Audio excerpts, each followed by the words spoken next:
Continua agora, tá? Bom, gente. Bom, gente. De novo, nós tivemos aqui um problema técnico aqui que roubou de nós aí uns 20 minutos de testemunho, de uma história, da história de vida do pastor Glênio e a pastora Lia. Mas nós estamos voltando aqui de novo, sabendo que o inimigo está trabalhando, atuando para impedir. E o pastor Glinder aqui contava para nós aqui que ele, no início, né, da vida dele, ele teve ali, quando criança, teve um acidente que sofreu ali, teve que usar uma placa, né? E desde criança ele vem sentindo esse toque de servir o Senhor. E hoje ele vai dar só um toquezinho aqui, um resumo do que ele contou para nós aqui, porque não sou eu que não estou na cabeça dele, né? Do que ele contou para nós aqui, para a gente continuar e entrar, né, já no campo missionário, já onde eles têm diversas experiências que eles têm para contar aqui, que vai edificar muito a sua vida. Eles não conseguiram ver aqui toda essa parte que você contou para nós aí sobre esse relacionamento que não foi um relacionamento condizente, que você rompeu, e aí o Espírito Santo falou ao seu coração que agora você estava, né? Agora você... Que agora eu estava, ele poderia me usar, porque o coração estava só para ele, não estava com o coração dividido, né? E a partir daí, a partir desse momento, Deus abriu as portas de uma forma que eu não esperava.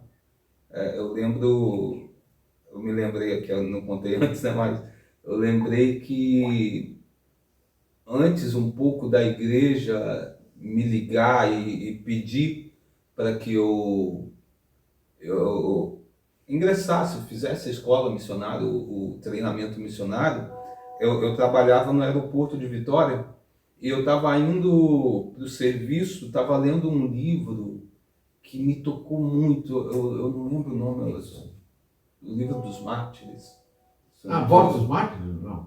Eu não lembro agora. Era um livro que contava a história das pessoas, de algumas pessoas que morreram pelo Evangelho, né? Sim. Então, eu dentro do ônibus, lendo o livro, aquilo me tocou tanto e eu falei, gente, não é certo isso, gente. Mas eu falei, eu não vou trabalhar hoje, eu vou lá na Jocum, lá em Flechal, que eu vou sair do serviço, eu vou fazer esse negócio de missões.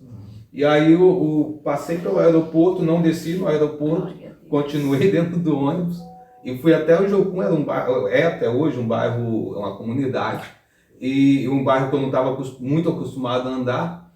E cheguei na Jocum e conversei, e aquelas pessoas ali muito atenciosas, e me explicaram tudo o que eu precisava. Quando eu retornei para conversar com o meu pastor, não, mas você não vai para Jocum, sim.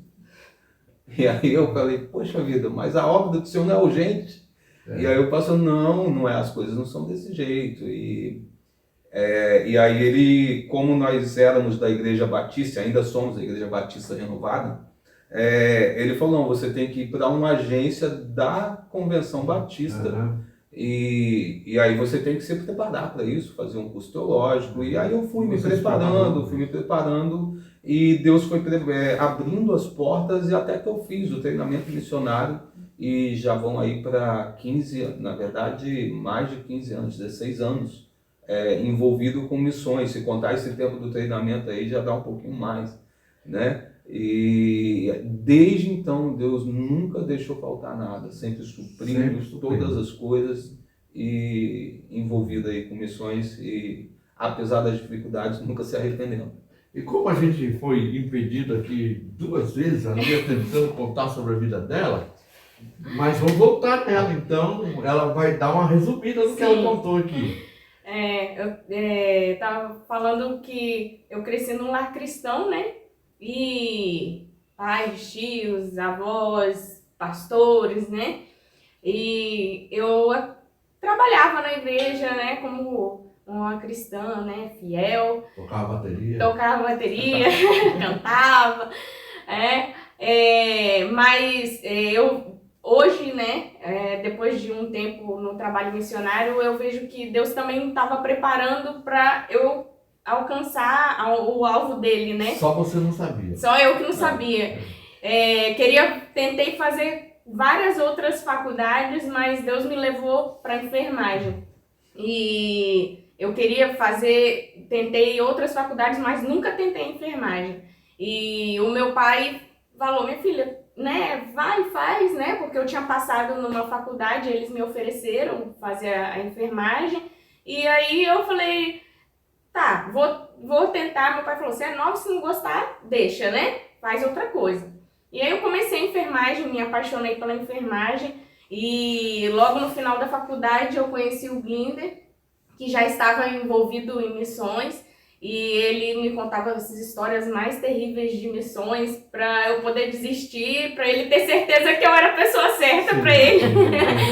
Que ele tinha muito receio, né, de estar com uma pessoa que não ia acompanhar ele em missões, né, ter atrapalhar o chamado, né, daquilo que Deus já tinha colocado no coração dele. E eu falei, não, tamo junto, né, independente. E aí a gente, né, com menos de um ano, com um ano e um pouquinho, a gente já se casou e fomos pro Uruguai. Aí essa foi a primeira experiência que vocês tiveram no Uruguai. Sim. Eu já estava no Uruguai, né? Então você já estava lá. Eu retornei ao Brasil para casar com ela. E aí, assim que nos casamos no sábado, na terça-feira a gente já estava indo para o Uruguai. E como foi essa sua primeira, eu vou perguntar primeiro para você, depois para o Glinder, porque já estava no Uruguai. Sim. Como foi essa sua primeira experiência no campo missionário lá no Uruguai? Foi bem difícil, porque primeiro que uma coisa que faz toda a diferença é o preparo em missões, né, o curso de missões. E eu não tinha esse curso de missões, mas eu fui com a cara e com a coragem, né? E eu tive muita dificuldade, primeiro porque eu nunca tinha ficado longe dos meus pais, né? Início de casamento já é algo complicado. E eu já fui para longe. E nos primeiros 4 meses eu chorava muito. Mas a nossa dificuldade quando nós chegamos lá no Uruguai também foi por conta da igreja que a gente ia apoiar. A igreja, logo quando a gente chegou, já não queria mais missionários lá. E nós ficamos sozinhos. Então a gente fazia reunião na nossa casa, a gente ia na rua entregar folheto, conversar com as pessoas. Mas foi algo bem difícil para mim, porque foi muitas coisas, né? Foi casamento, estar longe dos pais, né? E enfrentar missões em um outro país com uma língua que eu não sabia falar muito bem, né, que é o espanhol. E apesar de ser ali onde a gente ficou era fronteira, né, Brasil e Uruguai, mas era falado espanhol e foi um pouco pesado para mim, mas também ao mesmo tempo foi bom para o nosso casamento, porque a gente aprendeu a esse apoio um do outro, companheirismo. Foi uma lua de mel? Foi uma lua de mel meio conturbada. mas foi bom. Hoje a gente vê assim que também foi um pouco do preparo de Deus. Mas e esse abandono, porque na mente de vocês estava tudo pronto, a igreja ia apoiar, e quando chegaram no campo, quando vocês estão lá no campo, a igreja tirou o apoio e vocês ficaram sem chão. Como foi isso dentro de vocês, esse pensamento, essa sensação de abandono, isso afetou as convicções ou não? Não afetou as convicções. Mexeu bastante, porque a gente tinha uma expectativa, já tinha um planejamento de um trabalho para ser realizado junto à igreja onde nós servíamos, mas devido a isso a gente teve que reformular. Eu acho que o missionário, no seu dia a dia ou no passar do tempo, ele vai recalculando rotas com uma certa frequência, né? Igual um GPS, você está caminhando para um lugar, você entra numa rua, o GPS começa a recalcular, buscando o melhor trajeto. E eu acredito, ou pelo menos é a nossa experiência, que Deus faz muito isso com a gente. Então, mesmo não entendendo os motivos de tudo que aconteceu, a gente viu Deus conduzindo as coisas. E a gente quis continuar. A gente quis continuar e trabalhamos, abrimos a nossa casa para que vidas pudessem ouvir, ter a oportunidade de ouvir um evangelho genuíno, né? O evangelho verdadeiro. Vocês abriram uma célula, no caso, Sim. né? Sim. Uma célula, começaram vocês sozinhos, sem apoio de ninguém. É isso aí. O apoio da nossa igreja no Brasil, Mas né? o que eu acho interessante em tudo isso é que, pelo nosso conhecimento de que nós tivemos bastante relacionamento com agências missionárias, é que normalmente nenhum missionário era enviado sem o preparo antes, né? Tanto a Kairos, quanto a Jocum, quanto a Horizonte Brasil, tinha um tempo de preparação com missões. A Lia saiu sem nenhum preparo, né? E como ela disse, isso foi com a cara e a coragem, mas na realidade era Deus que estava impulsionando ela, sem ela saber exatamente os planos secretos de Deus. Sim. Mas eu acho importante é que mesmo com as dificuldades que você enfrentou lá, você estava ali firme, mesmo não tendo nenhuma experiência de viver fora da sua família, fora do seu estado, fora até mesmo do país, mas encarou isso como algo de Deus. Isso é muito importante, né? Porque a gente tem missionários e missionários. Tem aqueles que são viajantes, turistas, Sim. e tem aqueles missionários que realmente, não importa a dificuldade que ele enfrenta, ele tem as suas convicções de que o Senhor está enviando. Né? Agora, eu queria que vocês contassem uma experiência de vocês, porque eu quero depois, logo em seguida, ir já para a África, onde foi o maior campo de experiência para vocês. Sim. Mas algo que veio impactar a vida de vocês, que aconteceu no Uruguai. Eu não sei, mas vocês sabem. Algo grandioso que aconteceu ali, que vocês olham, isso aqui é Deus que está fazendo. Na fronteira onde a gente morava,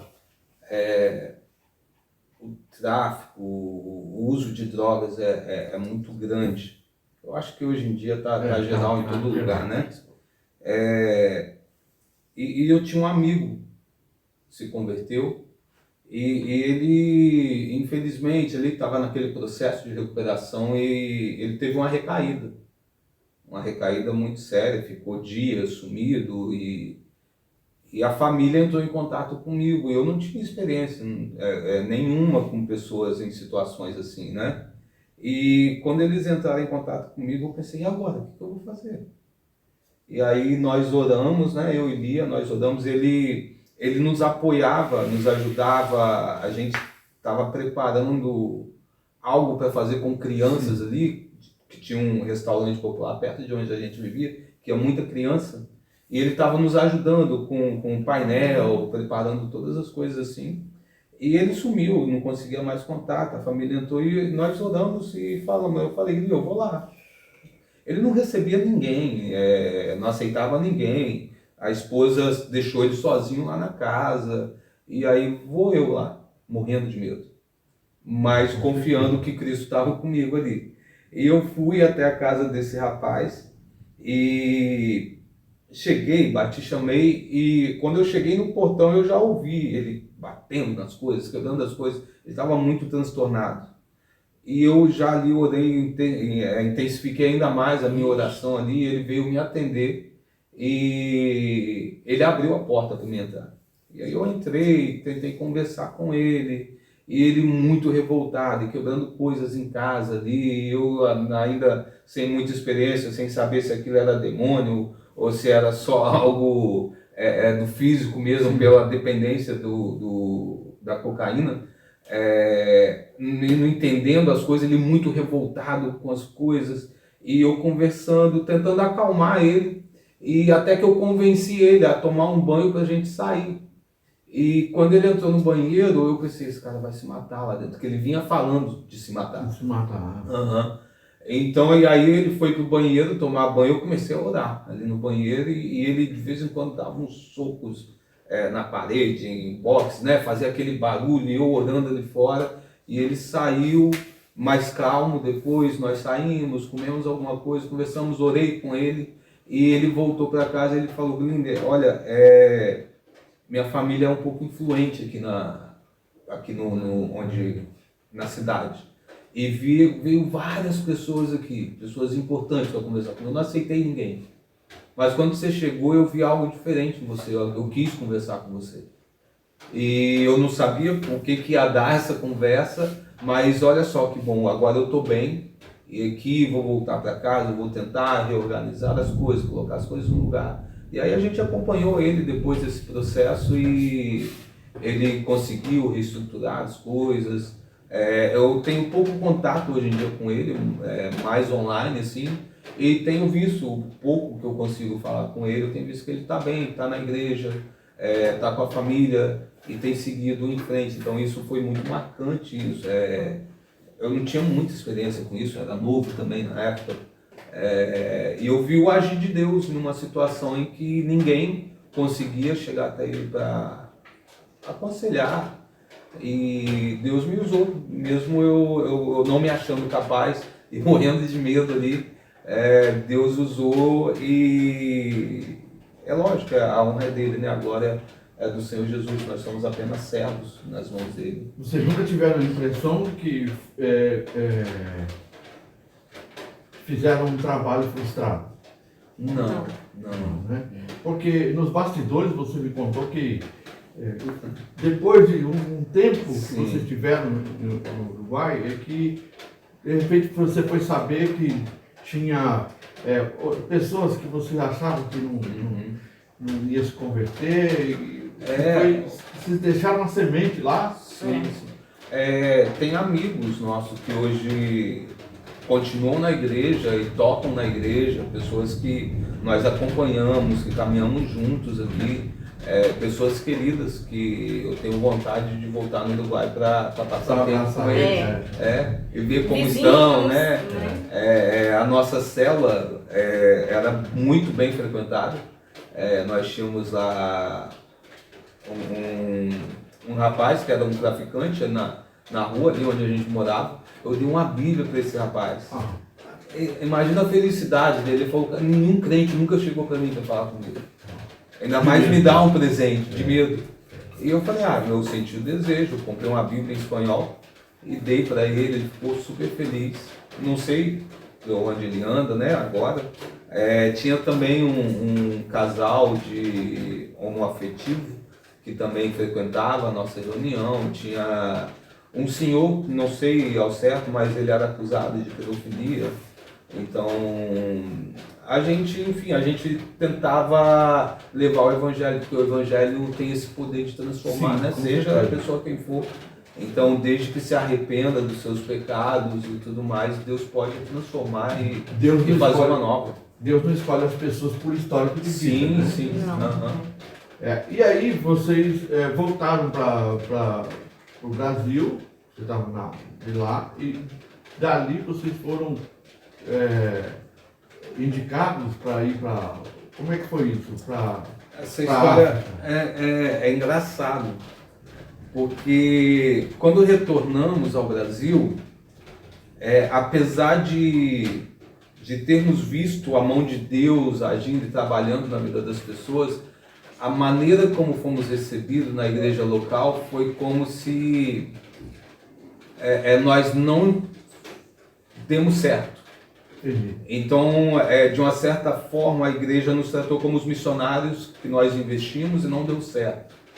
E nesse momento, Deus também preparou um lugar, um local para a gente cuidar, na cidade de Cariacica, e fomos lá, plantamos uma igreja e ficamos 4 ou 5 anos por ali trabalhando. E sempre pensando em voltar para um campo. E eu já tinha conversado antes de voltar, de ir para a África, e me desencorajaram. Até quando eu decidi mesmo, teve pastor, não meu pastor, mas teve pastor que nas redes sociais eu estou em contato: você não vai aguentar ficar lá, a África não é para qualquer um. Teve umas palavras de encorajamento desse tipo, né? E antes eu já tinha conversado também, falou: não, você não vai aguentar ir para a África e tudo mais. E eu acabei deixando, acreditando um pouco nessas palavras. Mas vocês também acreditaram quando a igreja demonstrou que vocês não trouxeram nenhum resultado, isso abalou vocês? Abalou muito. Sim. A gente já não queria mais prosseguir com missões. Sim. Ele falou, deve estar certo, e a gente tem que ficar por aqui mesmo, e trabalhar só na igreja, e deixar esse negócio de missões pra lá. Mas lá no coração, o coração estava sempre ardendo, querendo voltar para missões. E teve várias propostas nesses 4 anos que a gente ficou em Cariacica, da gente ir trabalhar com missões, mas o nosso pastor nos bloqueava um pouco. Ele falava, não, fica aí, não, continua aí. Mas a gente também viu que Cariacica também foi um preparo de Deus para a gente trabalhar na África. E eu acho interessante é que vocês foram recebidos dessa forma, mas Deus mostrou para vocês que o trabalho de vocês não foi em vão. Anos depois, você soube de pessoas que vocês achavam que não tinham sido tocadas ali, a semente não tinha brotado. Não, a gente sempre acompanhou essas pessoas. E ela brotou. Na realidade, essas mensagens para desanimar a gente, para colocar a gente para baixo, para fazer desistir, sempre vão existir, mas Deus sempre vai colocar e colocou isso diante de vocês para mostrar para vocês que vocês foram vitoriosos, né? E aí, como é que começou ali? Vocês foram para a África, como é que começou? Então, a África começou, a Lia viajou com os pais dela, para Juiz de Fora. Sim. Então, eu em casa, comecei a conversar com um amigo que estava em Moçambique, um casal de amigos que estão lá, fazendo missões. E eu conversando com eles, aí eu falei, poxa, você não precisa de missionário? É uma conversa sem pretensão, era só aquela coisa de amigo, você não precisa de ajuda aí, vamos trabalhar junto. E aí ele falou comigo, você quer de verdade mesmo? Aí eu, por quê? Ele tem um missionário aqui que está precisando de... Ele tem um trabalho, um projeto grande, ele precisa de outros missionários para apoiar. E se você quiser, realmente, eu vou falar com ele de vocês, e se for de Deus, as coisas vão acontecer. Aí eu falei, olha, eu tenho que conversar com Lia primeiro, Lia não está por aqui. Mas aquilo já me tocou, eu falei, poxa, será que é isso mesmo? Será que é Deus conduzindo para esse momento aí, agora na África e em Moçambique?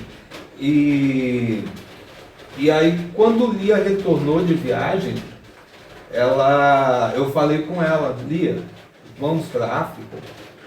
E a Lia começou a chorar, começou a cair lágrimas dela, e ela falou, vamos. Eu falei, Lia, Moçambique, as coisas lá não são tão fáceis, as coisas lá são complicadas.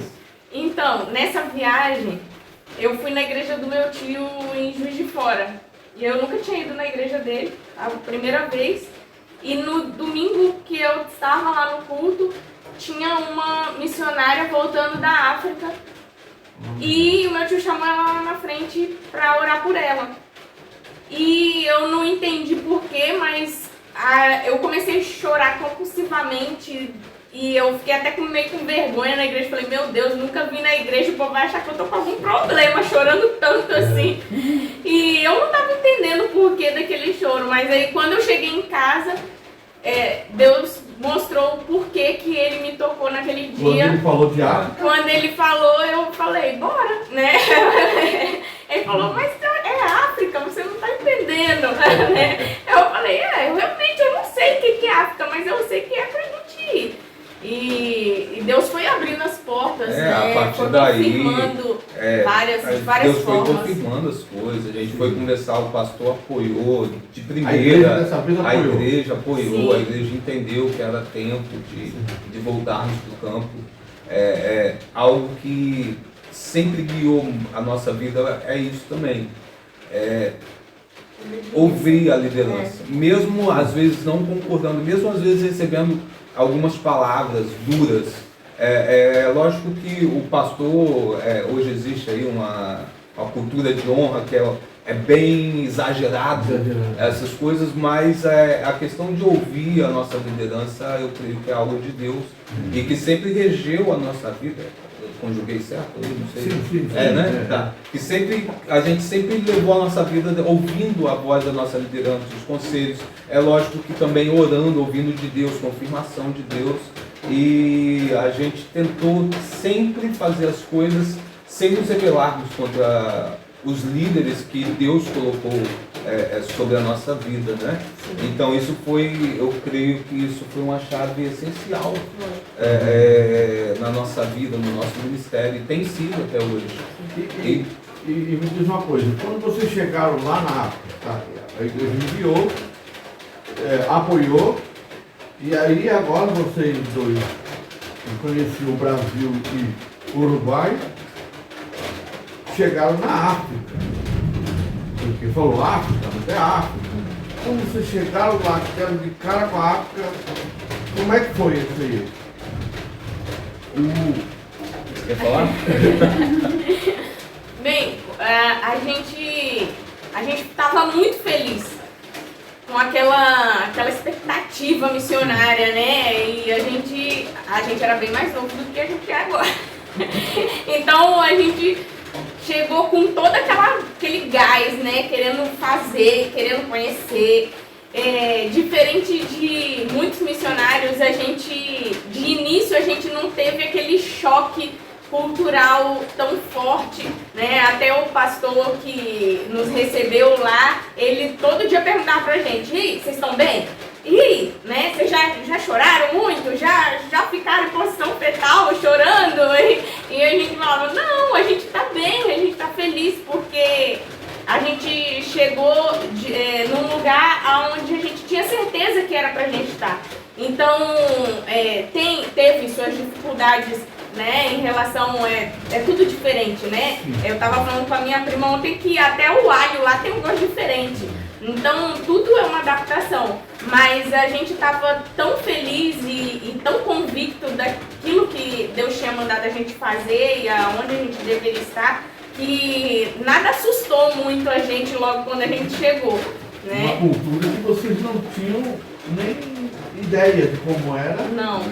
Não estavam acostumados, mas isso não abalou a convicção de servir o Senhor. Normalmente os missionários, quando vão para algum campo missionário, eles vão antes conhecer aquele campo. E nós... De novo com a cara e a A gente coragem. foi de mudança. a gente já foi de mudança, conhecendo o lugar, conhecendo o projeto, conhecendo os missionários, o pastor com quem íamos trabalhar no aeroporto. Chegamos lá e crendo, né, que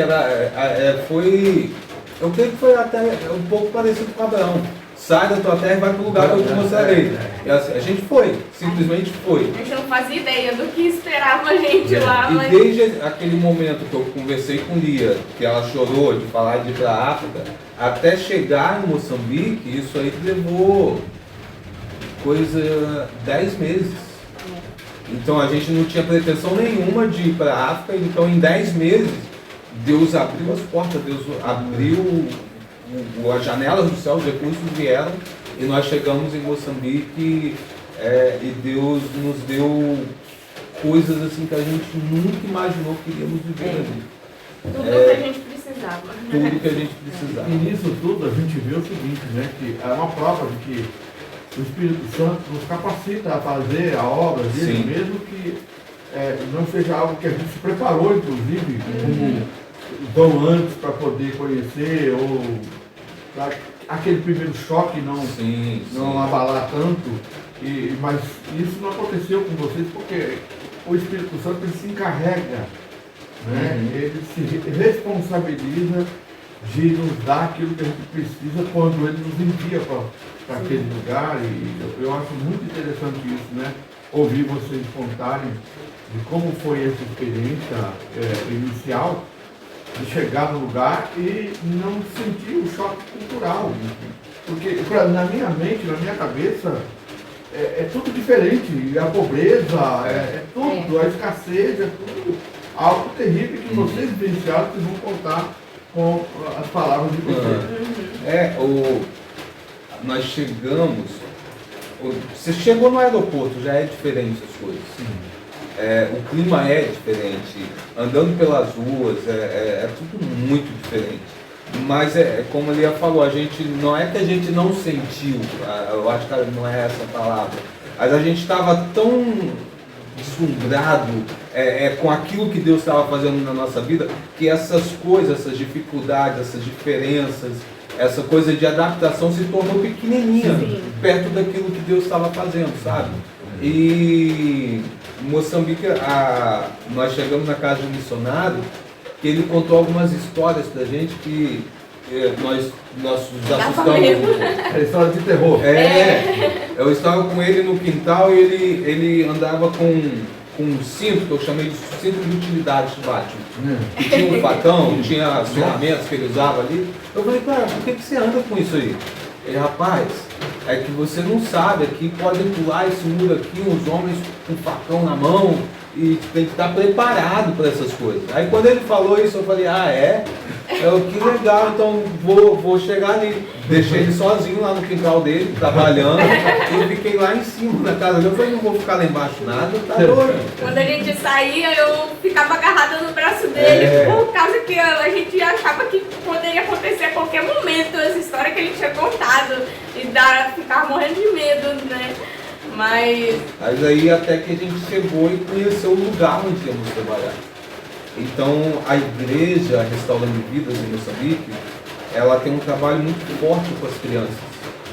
Então, para você ter uma ideia, quando nós chegamos na escola, no culto da manhã, tínhamos ali 600 crianças, 700 crianças, fora os adultos, né?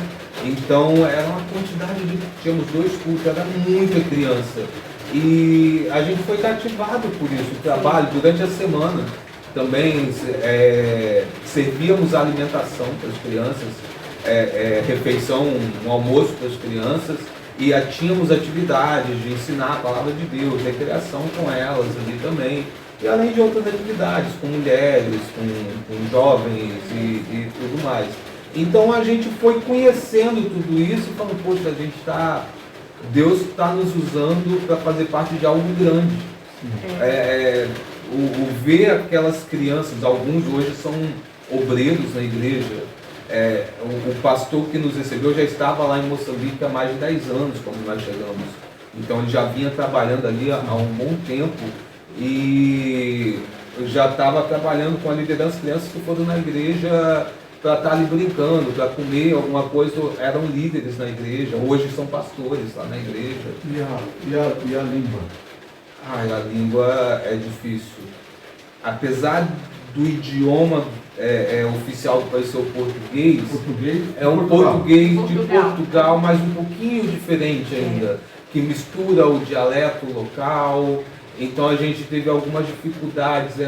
Acho que a maior dificuldade que nós tivemos foi na comunicação.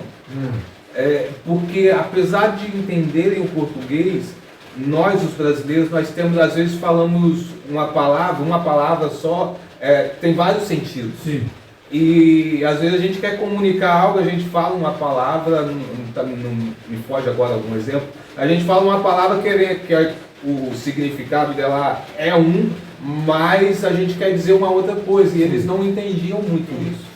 E o nosso jeito, acho esse sangue quente, né, de resolver, de falar direto o que tem para falar, lá isso é desrespeitoso. Desrespeitoso? Incomodava muito. Incomodava, porque você tem que ir devagar, tem que falar... Eles dão muita volta para chegar num assunto que ele quer dizer, né? Exemplo, se eles querem falar algo sobre o teu rosto, ele vai falar, porque vai te contar uma outra história, e às vezes não vai falar diretamente o que ele quer realmente. Eles não são muito de confronto. Eles são objetivos. Não. Eu acho que sim, é um pouco disso. Eles conversam, eles vão resolver as coisas e igual, se você, de repente, estamos aqui, você falou algo, eu falei, Jorge, que isso? Por que você fez isso assim, dessa maneira? Isso já seria, eu já estaria desonrando eles ao falar dessa maneira. Então a gente teve uma grande dificuldade para se adaptar na maneira de falar, de forma que eles entendessem o que nós queríamos comunicar. Então, às vezes a gente falava uma coisa e eles não entendiam entendiam a frase, o líder falou isso, mas não entendiam o que eu queria comunicar com aquela frase, com aquela expressão, com aquela coisa. E isso foi uma das grandes dificuldades que tivemos ali. E a alimentação lá? Era boa? Era churrasco? Era hambúrguer? Não, Tem essas coisas.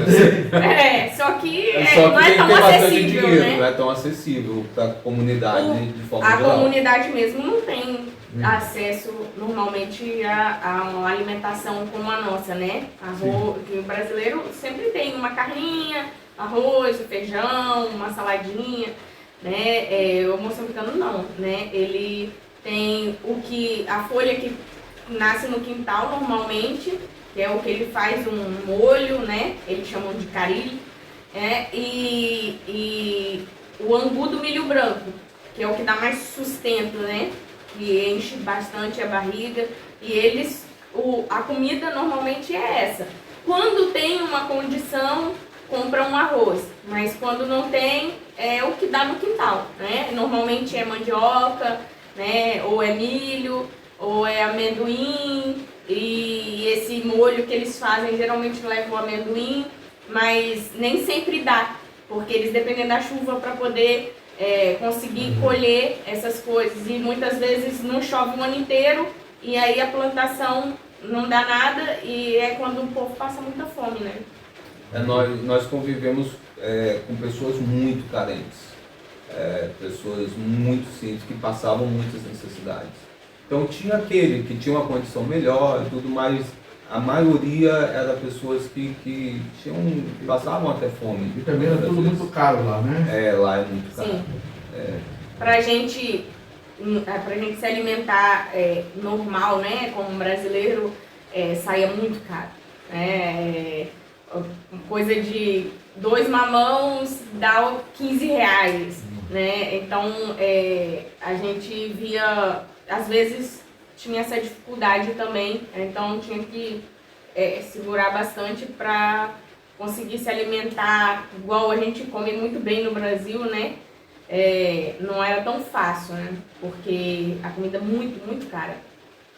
E vocês tiveram que acostumar também a comer a comida deles, né? A gente teve que aprender. A gente, quando ia visitar ou em algum evento, a gente comia e era comida simples, era comida gostosa. Algumas, eu não gosto muito de folha, né?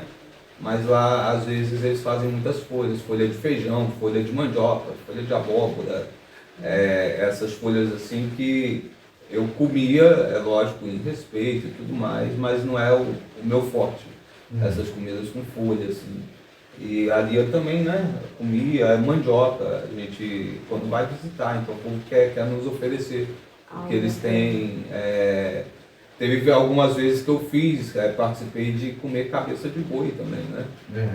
E é uma iguaria, é um pouco difícil de comer, para nós que não somos muito acostumados, mas comi. Quando a gente está no campo ali, a gente vai participar daquele momento com eles. E é tenebroso, né? Talvez em algumas regiões no Brasil não seja tanto, né? Mas a maneira de preparar ali eles comem toda a cabeça ali, né?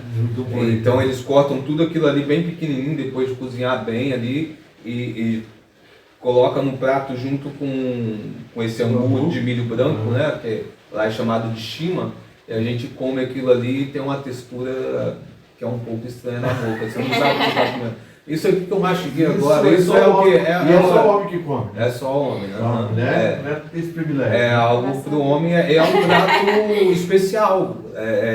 Não é uma comida, tem isso aqui, vamos comer. É um prato especial, onde os homens se reúnem para comprar esse tipo de comida. Agora eu queria que vocês contassem para a gente alguma experiência sobrenatural que vocês já tiveram lá, que você viu a mão de Deus assim, que impactou a vida de vocês ali, e que não só de vocês, mas daqueles que também vivem lá, né?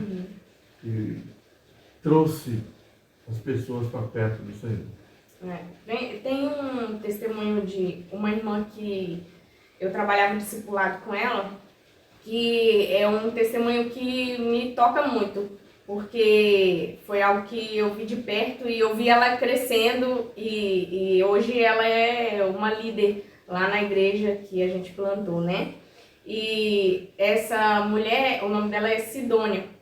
E eu fazia, a gente começou uma igreja numa região chamada Matiduana, que não tinha nada perto, né? Só tinha um terreno. E a gente começou a trabalhar lá e eu comecei um grupo de discipulado com as mulheres toda semana. Nesse grupo eu que convidei as mulheres. E em um dos discipulados apareceu a Sidônia. Eu não tinha convidado a Sidônia.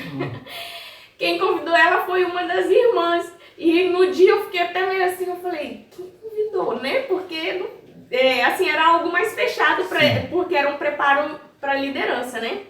E a Sidônia, aí eu falei, tá bom, já tá aqui, né? Vai ouvir a palavra e a bênção. E ela começou a ir, e ela se converteu. Ela era para ser uma sucessora de feitiçaria, né? Porque lá a feitiçaria ela é passada de pai para filho, né? De mãe para filha. E ela era para ser a sucessora na família dela. E quando ela se converteu, começamos a atrapalhar esse projeto da família dela. E ela começou a abandonar todas as coisas, né? Não de uma hora para outra, mas quando ela ia aprendendo da palavra, ela gostava muito de ler. Algo muito difícil também em Moçambique, porque as pessoas têm muita dificuldade de ler, né? Tinha mulheres no meu grupo de discipulado que não sabia nem ler. Então, só ouvia e tentava de alguma forma aprender. E a Sidônia, ela lia bastante, então tudo que eu dava para ela lia. Ela lia a Bíblia. E aí ela começou a se libertar. A primeira coisa foi dessa parte da família, né? A família cobrando ela, falando, não, porque você tá fazendo errado, que você, né, tem que ser a próxima, você tem que estudar para ser, porque lá eles vão para um lugar separado para ser treinada para ser feiticeira. É algo muito sofrido, não é um treinamento maravilhoso, é algo que a pessoa sofre no corpo, né, dela. E ela falou, não, agora eu conheço Jesus, né, e eu não quero mais. E a família dela ficou muito indignada e ela continuou. E a Sidônia, ela tinha o marido dela era alcoólatra e vivia bêbado, batia nela, né? E uma vez no discipulado foi outra coisa que ela chegou testemunhando. Ela falou, sabe que eu agora aprendi a palavra, eu tô lendo a palavra e eu busco a Deus.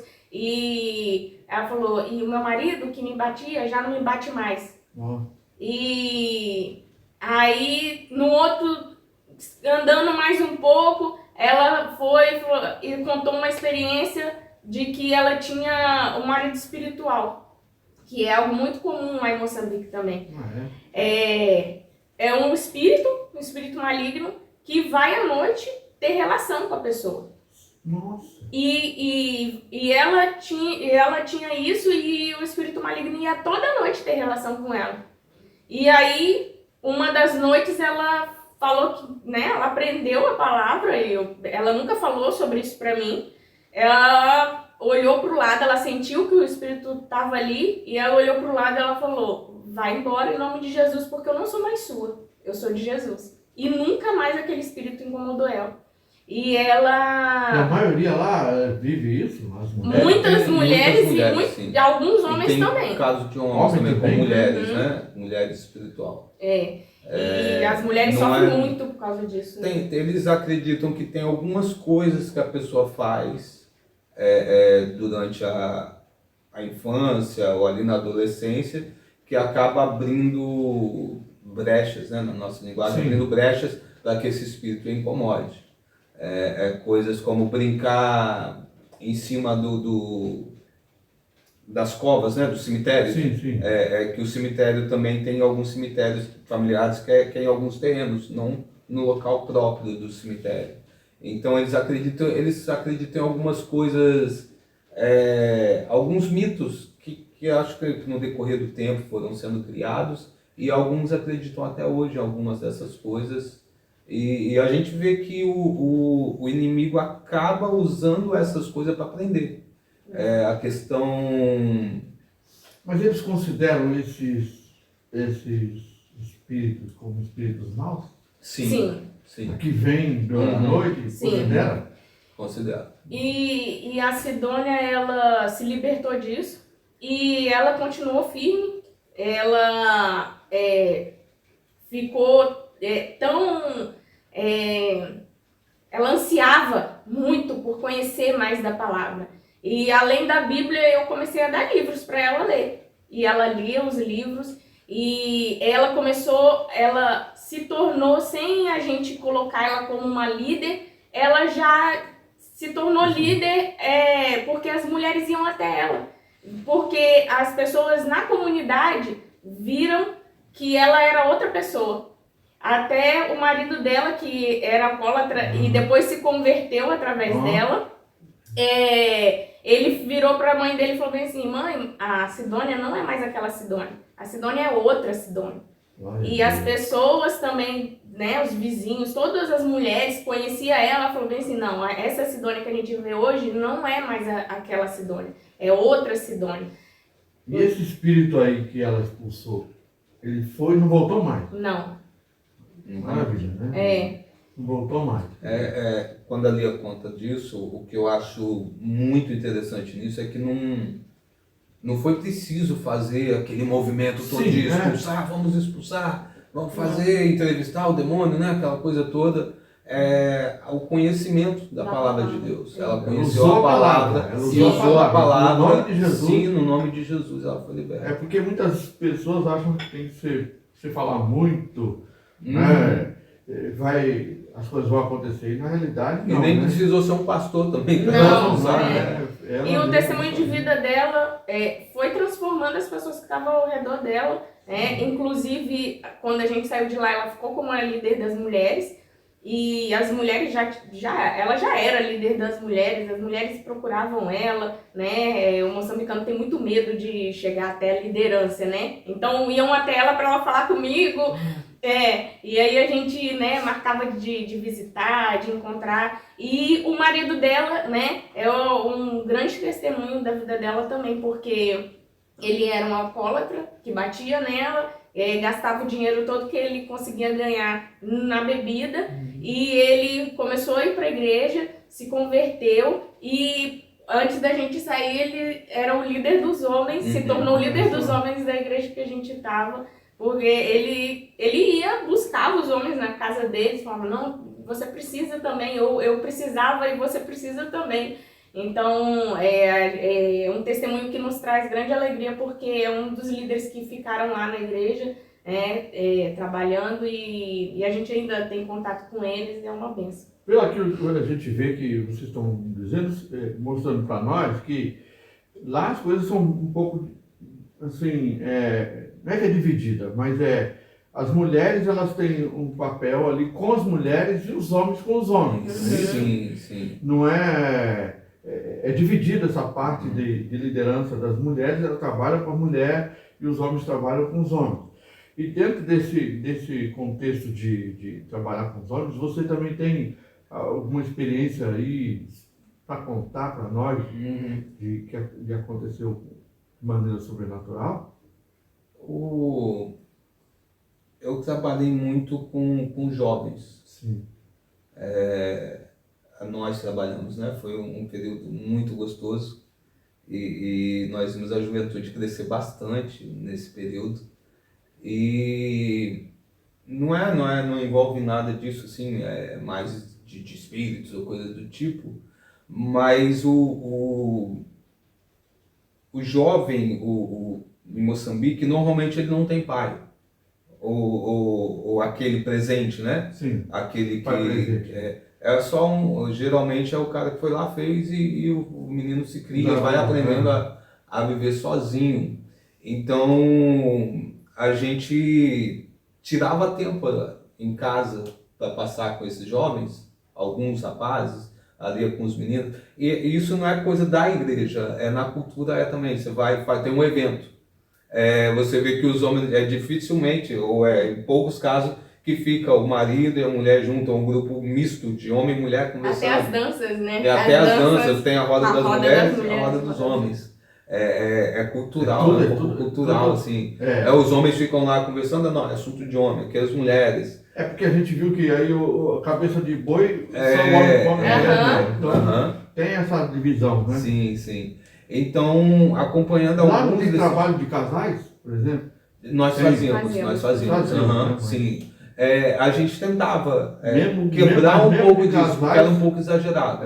Mesmo de casais, a mulher, as mulheres e o homem não. Uhum.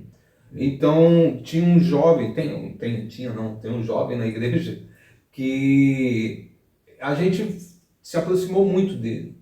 E ele tinha essa questão também de mulher espiritual e tudo mais, mas ele demorou muito tempo para me contar disso. E ele começou a viver aquilo que a gente ensinava da palavra. E ele se tornou um diferencial dos outros, porque ele é um jovem de 20 e poucos anos, eu não lembro exatamente a idade dele, mas de 20 e poucos. E ele foi colocando a palavra em prática, vivendo a palavra de Deus e aplicando também alguns princípios na área profissional, ele começou a prosperar. E aí esse jovem era um dos poucos na idade dele que em pouco tempo, trabalhando, se esforçando, vivendo o evangelho, ele conseguiu construir a casa dele, conseguiu ter a moto dele, ele conseguiu ter as coisas dele. Porque em Moçambique, e como é aquela coisa, né? No Brasil, quando alguém começa a prosperar, também começa a tá roubando onde? No Brasil. Lá também não é muito diferente. E a gente via o agir de Deus na vida desse jovem, que foi aplicando a palavra, foi desenvolvendo, foi crescendo. Tem um outro também, o Luiz, que a gente acompanhou, ele já vinha na igreja há algum tempo, a gente, quando chegamos, começamos a acompanhar também. O Luiz, ele se posicionou na família contra essa questão. Eles têm a tradição de se reunirem e irem para uma outra cidade onde tem um ritual, geralmente a família, né, para consultar os espíritos, sim, os antepassados. Então o Luiz entendeu o evangelho e o Luiz falou, não vou mais me participar disso. Então o pai do Luiz falou, se você não for, você não vai morar mais na minha casa, você não é mais meu filho. E pressionou o Luiz, e o Luiz, ele continuou firme, porque ele aprendeu o evangelho. Ele falou, não, eu não vou.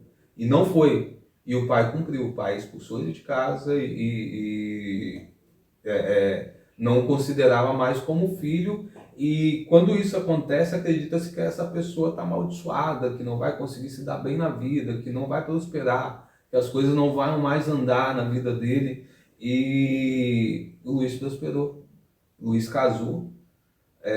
Luiz conseguiu terreno, a casa, a moto dele também, conseguiu uma moto. Hoje ele é líder de jovens na igreja, está desenvolvendo as coisas, tem um filho, tem uma família linda, a família dele é bem bonita, Luiz e Joana. E a gente vê a mão de Deus, né? E tem outros casos também de jovens que a gente trabalhou junto, o que a Lia estava falando, o esposo da Sidônia também, a gente caminhou muito junto e ele chegava na igreja muito ruim de bebida, e eu falava, vem. Ela falava, sim, mas eu tô mal, não vem assim mesmo. Desculpa.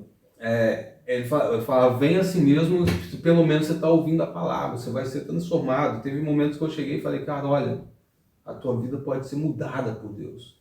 Aí você precisa se posicionar, você está preso na bebida, vamos largar isso.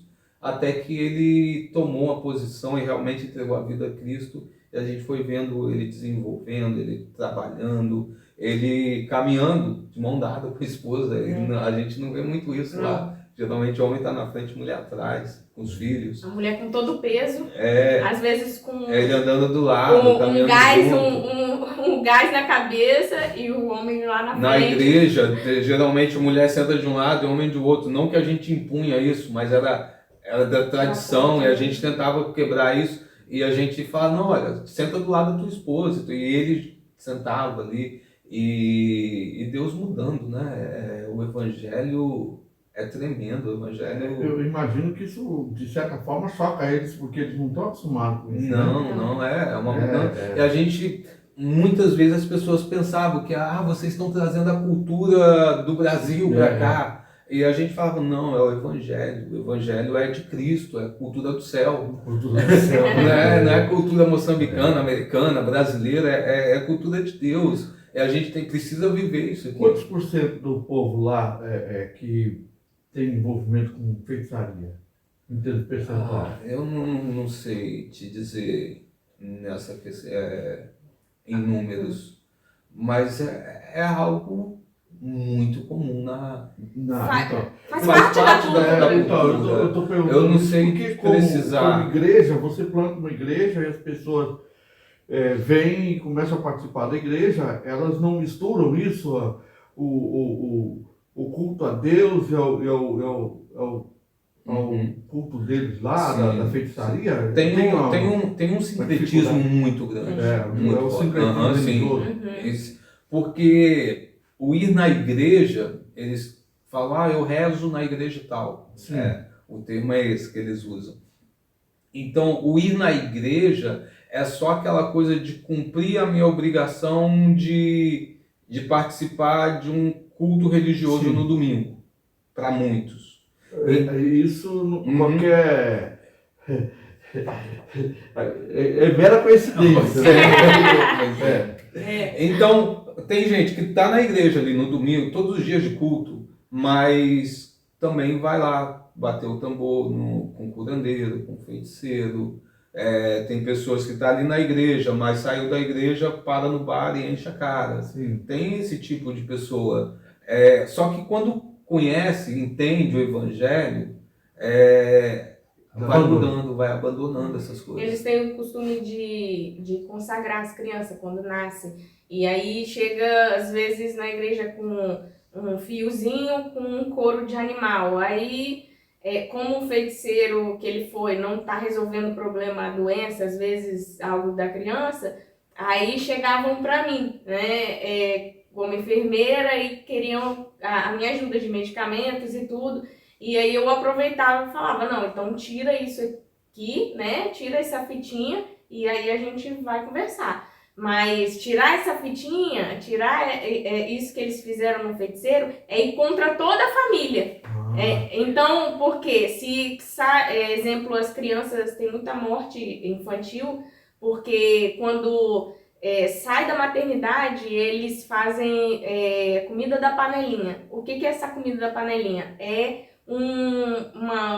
umas ervas que o feiticeiro amassa e dá para um recém-nascido comer. E aí, muitas vezes, o recém-nascido, que não tem o estômago preparado para aquilo, morre. Porque comeu aquilo. Então, nos hospitais, agora, eu vi alguma coisa sobre isso, as enfermeiras e as médicas falam, não, espera tanto tempo para dar comida da panelinha, porque sabe que já vai sair dali e elas já vão consagrar as crianças, né, a feitiçaria e enfim, a Satanás, né? Então... para nós aqui, o curandeirismo e feitiçaria é a mesma coisa. Lá tem uma diferença. O feiticeiro normalmente é para algo ruim. O curandeiro é o que cura, é algo bom. Que faz essa fitinha, mas né? Porque no final das contas, tudo consulta os espíritos para fazer ali os rituais, seja para fazer o dito bem, né, que eles acham que estão fazendo, ou para prejudicar também. E isso tudo, esse trabalho, esse tempo todo que você teve lá, você também teve problemas físicos também, não teve? Você veio operar, inclusive, né? Sim. Você sofria muito com isso também lá, né? Sim. A gente também teve outras situações que a gente...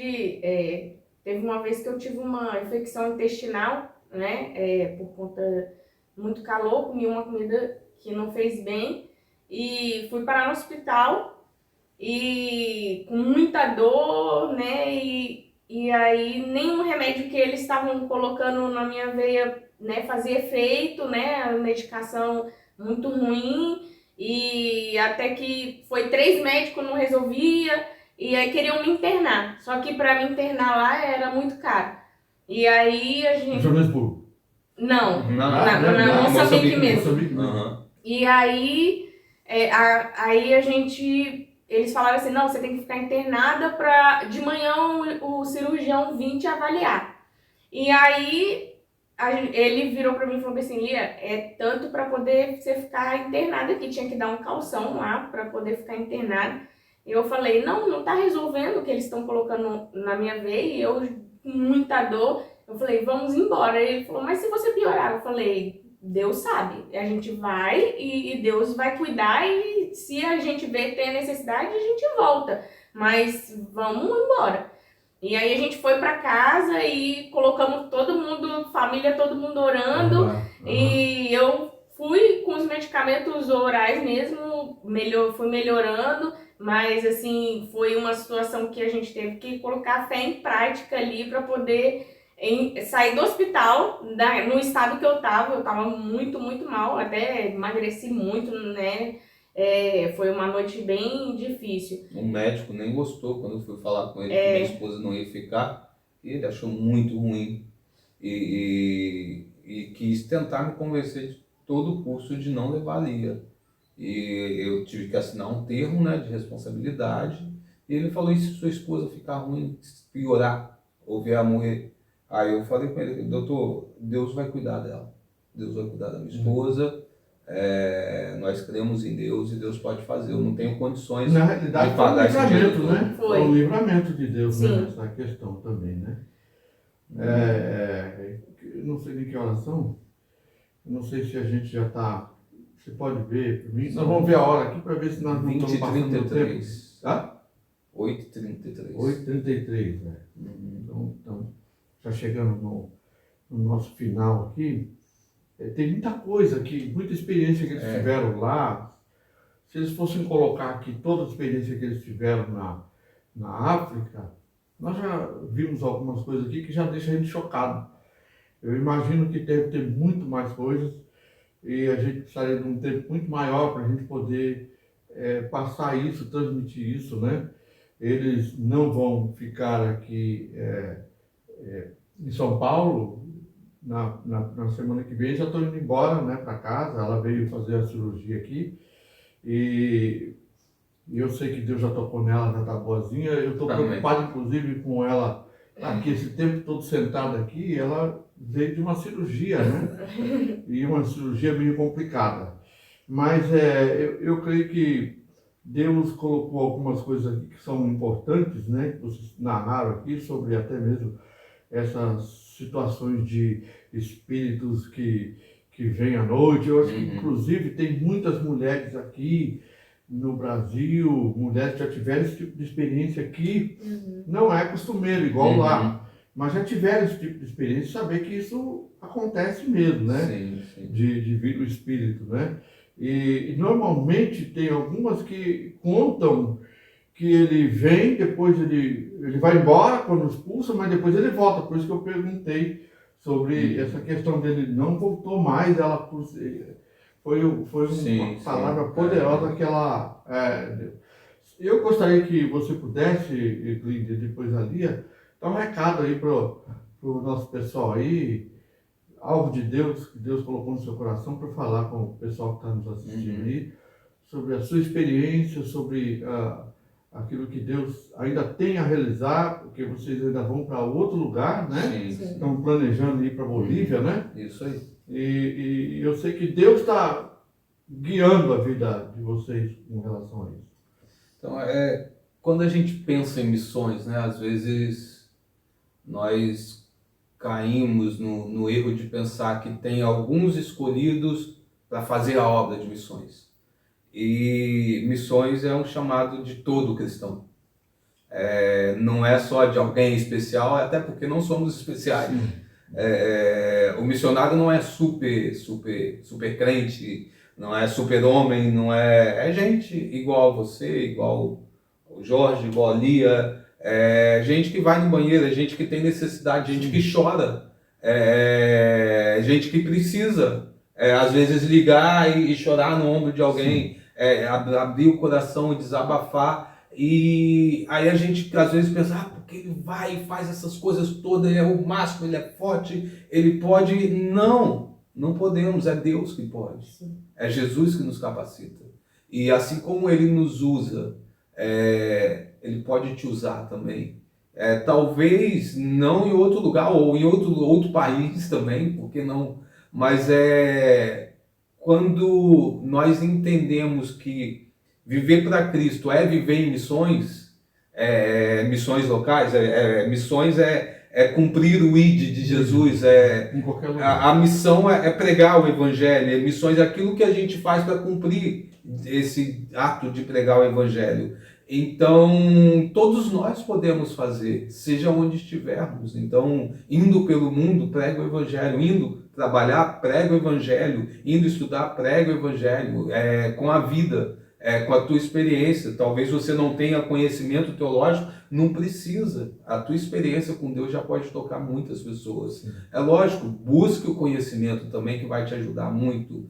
Mas com pouco que você já conhece, você pode pregar o Evangelho. E aí a gente vem para fechar naquela questão. Missões se faz com os pés daqueles que vão, com os joelhos daqueles que oram pelos que estão lá, e também, eu esqueci qual é a outra, com as mãos daqueles que ofertam, que contribuem, né? Então você pode se envolver em missões, se você ama missões. Quando a gente fala de ofertar, né? Às vezes somos tocados porque ouvimos alguma coisa, e oferta só naquele momento, porque foi comovido, ficou emotivo. Mas se você ama missões, adote um missionário, adote a gente, adote alguém que você conheça, que é sério, que está comprometido com a obra, e seja fiel. E oferta não tem valor, oferta. Tem gente que às vezes fala pra gente e diz assim, mas é tão pouco que eu tô... Cara, oferta é oferta. Sim. E Deus multiplica aquilo ali, mesmo que seja R$10, se é o que pode, aquilo faz diferença na vida. Deus abençoa. Sim. Então, o chamado de Deus para missões é o chamado para a igreja, é o chamado nosso, para todos nós. Jesus foi o exemplo. Eu vou parar, senão eu vou pregar aí. Aí a outra já vai lá novamente. Ali tem um recadinho para você também. Quando nós pensamos na nossa vida, às vezes a gente acha que não é para nós missões, né? Eu nem pensava em missões, mas Deus, ele escolhe aqueles que a gente acha que é improvável, né? E é uma alegria poder servir a Deus, independente do país que Ele nos mande, independente de como está o nosso físico, né? Porque muitas vezes, né, durante esse tempo atrás eu estava muito mal, né, fisicamente, mas Deus continuava nos sustentando. E o sustento vem de todas as formas, o sustento é em todas as áreas da nossa vida, principalmente a nossa mente, o nosso coração. Deus vai sustentando dia após dia.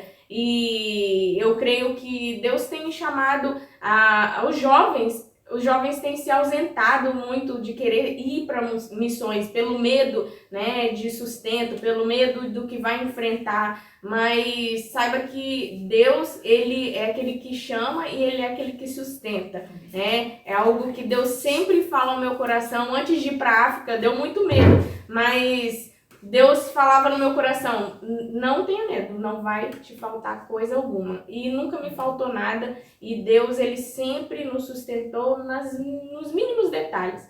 Em tudo mesmo. Então, Deus tem um chamado para a juventude desse século, e então não se ausente. Deus quer a sua vida para que Ele possa usar e levar também, não só no Brasil, mas também a outros povos e nações que ainda não conhecem a palavra de Deus. Existem ainda muitos lugares que ainda não ouviram do Senhor Jesus, e precisa de nós e precisa de cada um de nós. Eu quero agradecer aqui a presença aqui do pastor Glender, pastora Lia, que contaram um pouquinho daquilo que eles, do seu chamado, inclusive, da experiência que eles tiveram. Eu creio que isso possa ser um estímulo para você servir o Senhor e buscar o Senhor com motivação certa, né? Servir a Deus com motivação certa, que é servir o reino, né? Independente do lugar onde você possa trabalhar.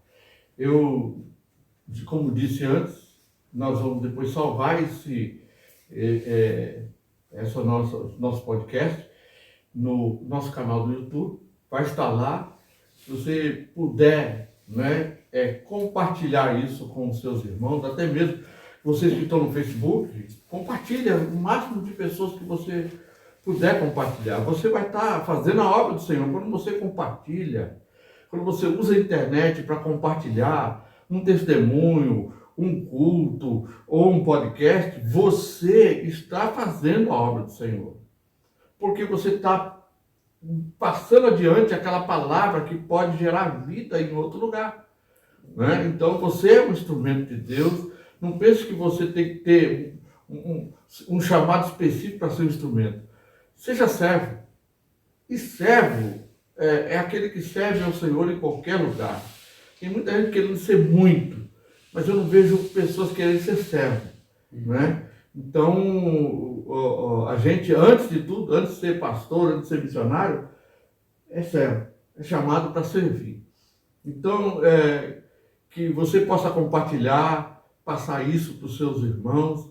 Quando você entrar lá no nosso canal do YouTube, se inscreva lá, dá um joinha lá e assina lá no nosso canal, se inscreva no nosso canal e acione lá o sininho, porque cada vez que a gente for compartilhar uma mensagem no YouTube, você vai ver lá o sininho, né? Vai avisar, ela está entrando ao vivo ali, né? Nós tivemos bastante dificuldade hoje, mas graças a Deus até aqui o Senhor nos ajudou. Amém. Então eu agradeço a sua companhia, Deus abençoe. A gente se vê no próximo podcast que nós vamos ter daqui a 2 semanas.